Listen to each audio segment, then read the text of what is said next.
Welcome once again, friends, to Christoph's workshop here. I'm in my favorite writing room with my quotation from Wizard of Oz on the wall behind me, and I'm here with installment number 1 of the next story in my book, 12 Upon a Time, a collection of 14 original fairy tales. This one is called More Than Meets the Eye, and I think it's going to take me more than one session through to read it to you, but we'll get started and see how far we go. See if we have to do this in 2 or 3 batches. More Than Meets the Eye. Once upon a time, there lived a beautiful princess named Buttercup, who lived in a tall, strong castle. The castle had walls as thick as an elephant, as tall as a tree, and as grand as the mountains that ringed the kingdom. The king and queen were wise and good, and spent much of their time helping make sure that the kingdom was well defended, safe, and prosperous. Their people were healthy and happy, and it seemed that the kingdom was as perfect as a kingdom could get. But the king was nervous. In the mountains round about there lived a number of wizards whose intent was often not of the very best. Giants still roamed the land in those days, great hulking man-like creatures that often didn't look too carefully at where they were stepping, and there were rumors of dragons. Any of these threats could overwhelm his army and destroy the safety and security of his people. It worried him and his queen, and they thought long and hard about what they could do about it. Then the queen had an idea. The Princess Buttercup was coming of age. It was time for her to choose a husband. Many princes had come from distant lands, but they were hardly the kinds of men that would make good partners for the princess. Stuffy, prancy boys with no notions of honor or justice, bravery or kindness. Not one of them was the sort of man that the queen and king could see being ruler of the land. The queen proposed a contest. Whoever desired to marry the princess could go to the mountains surrounding the kingdom and perform a service, pushing back the giants, fighting off the dragons, eliminating the wizards. Whichever feat of strength and bravery was most impressive to the princess would have the chance to marry her. The king sent out a decree and gave potential suitors 2 months to do their deeds and return to the castle bearing some trophy or other evidence of the feat. The princess couldn't really object to this plan. Surely among all the people of the kingdom there had to be someone that could do something impressive. Impressive enough to get a date, anyway. It was better than showing up with flowers and trained monkeys, dripping silks with pockets full of money. At least this way they'd have to demonstrate they could do something useful. With a week to go, they began to come back to the castle. Some rode horses, great packs slung over their backs with their trophies inside. Some walked, or rather strutted, through the middle of town, and huge crowds came out to see them, calling out to find what was in the bags, but the champions would not tell. Just stuck out their chests a little farther and stepped a little larger, heading for the wide-open gates of the castle. The princess, so as not to be unduly influenced by any of this beforehand, spent her days and nights in the tallest tower. The heralds brought her news of the rapidly filling guest quarters where the champions were housed prior to the big day of presentation. The king, ever concerned about his daughter, walked among the arrivals and shook their hands, congratulating them on their achievements. And the queen was very pleased as well. She had worked out a way to help the kingdom without spending money on the army, and in addition moved closer to having a suitable match for her daughter. Perhaps it wasn't surprising that some fisticuffs broke out among the champions. No blood was spilled, but there was a definite sense that something was amiss. The king laughed it off. "They're just anxious to please our daughter," he told the queen. "Well, the day can't come soon enough," she said. The queen was wrong, however. It did finally come, and when it did, they all found that it was quite soon enough.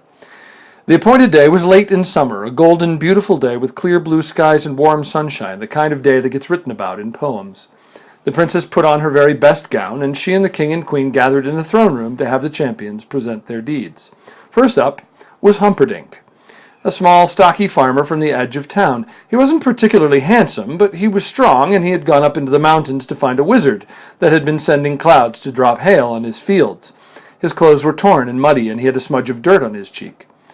"I reached the wizard's hovel and kicked at the door. He brought a thunderstorm to wash me down the mountain, but I withstood it and burst through the door into the hut.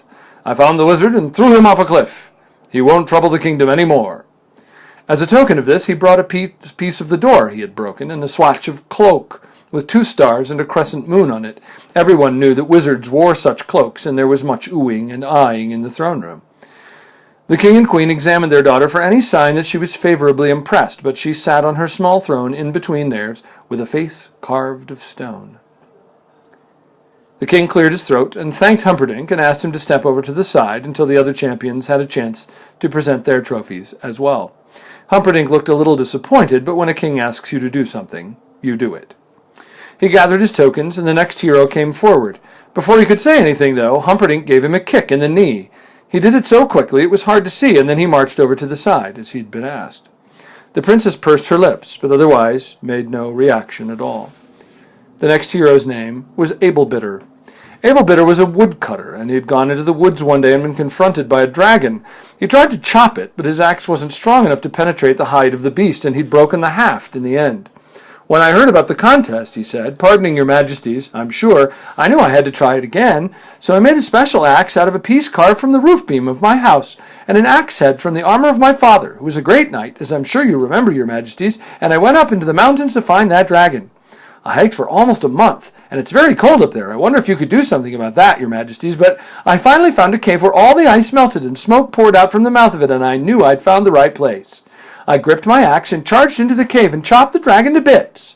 He reached into a bag and drew out a claw. "And here's the proof of it. A real dragon claw. You can't get one of these at the corner store, you know, your majesties. The only way to get one is to slay a dragon, your majesties." The queen cleared her throat. She thought if he said, "Your majesties," one more time, she'd have chopped him into bits herself. But he was no doubt very brave, and everyone knew you couldn't get a dragon claw from a dragon without killing it. It just wasn't done. But the princess sat still as if she were an embroidered tapestry. "Thank you," the queen said. "Please stand over there by Humperdinck, and we will hear from the other heroes."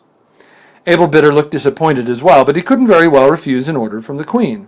He put his claw back in the sack and slung it over his shoulder, but as he did so, it smacked into the next man in line and knocked him sideways. "Sorry, I'm sure," Abelbitter said, but not as if he meant it. The princess's cheeks grew red, but she didn't say anything. All day the heroes came forward. Everyone told a tale of great bravery. Everyone had a small token of the achievement. Everyone failed to make any invisible impression on the princess, and everyone, in leaving disappointed, inflicted some kind of injury on the one that came after. The sun set, and the heroes finished. The king and queen stared hard at their daughter, but she sat as if she had been cast in bronze. When the last one had had his say, the princess stood up and turned to the gaggle of heroes standing off to the side of the room. "Thank you all," she said. "You have performed a great service to the kingdom. Every one of you would be a great match for a princess such as myself. I'm afraid, however, that I cannot make such a momentous decision in one day. Will you all give me until tomorrow to make my choice?" The heroes stopped their abuse of one another long enough to say that of course they would give her another day, and they filed from the throne room, kicking and snarling at one another. "What on earth was that all about?" the queen said, taking Buttercup by the shoulders. "I don't think these men are what they pretend to be," Buttercup said. "I know you've given your word that I will marry one of them, but please give me one more night to see if I can find out what is happening." The king and queen said they would, but they couldn't think what good one more night would do after all this time. The princess said, "Nevertheless, I want it." And they nodded and hugged her and went in to dinner. The princess, however, said she wasn't hungry, and went up to her room and took off her best gown. She put on some old clothes that were much too small, rubbed some dirt on her face, and mussed up her hair. Then she picked up a bucket of coal from next to her fireplace and carried it down the stairs to the door at the bottom of her tower. And that is the end of part 1 of More Than Meets the Eye. In another day or two, we'll have part 2 and the thrilling conclusion of this fairy tale. Thanks again very much for your patronage, for watching and for listening, and I'll see you next time. This is Christoph, signing off.